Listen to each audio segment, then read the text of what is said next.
Hello, my name's Trevor Stratton, and I work for the Canadian Aboriginal AIDS Network. I'm the coordinator of the International Indigenous Working Group on HIV and AIDS, and I've been doing this work for about 15 years now.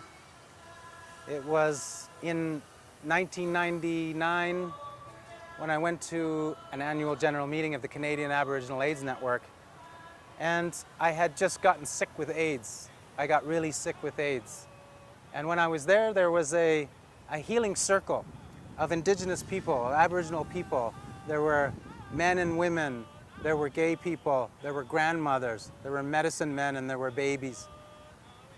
And we all were living with HIV and AIDS, and we shared with each other some of our greatest fears and some of our biggest concerns. And after that, I really felt like I belonged, and I didn't feel so much alone anymore, and I felt like there were other people like me out there, and then I was actually part of something. I was welcomed into a family of people trying to respond to the issue of HIV and AIDS in Aboriginal communities in Canada.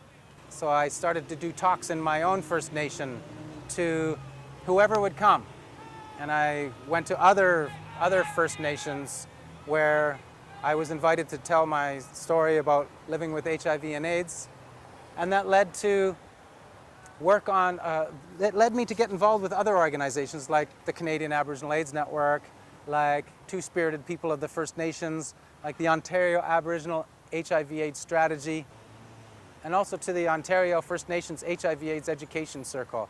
They were the organizations who first reached out and helped to support me.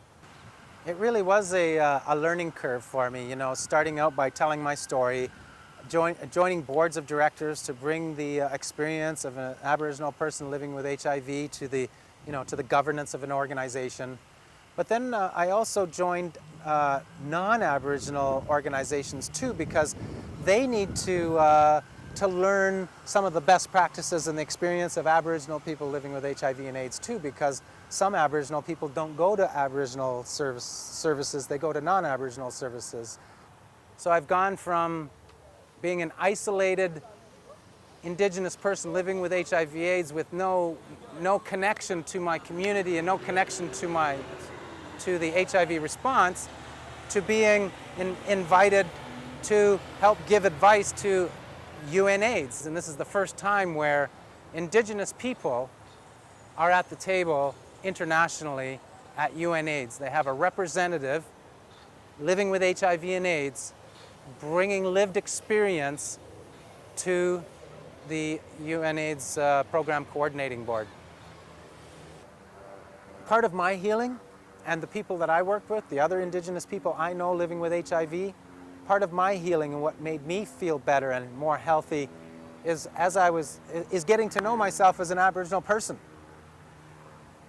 So getting to know my history, being proud of who I am, being proud of my ancestors. So a lot of us feel like I felt, like that we're outside of this circle and we don't belong.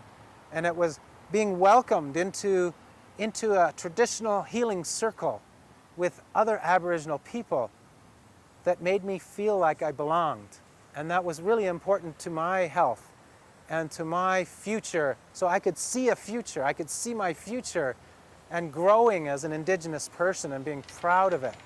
And that's part of my health today, and that's part of what I try to pass on to other Indigenous people living with HIV that I meet.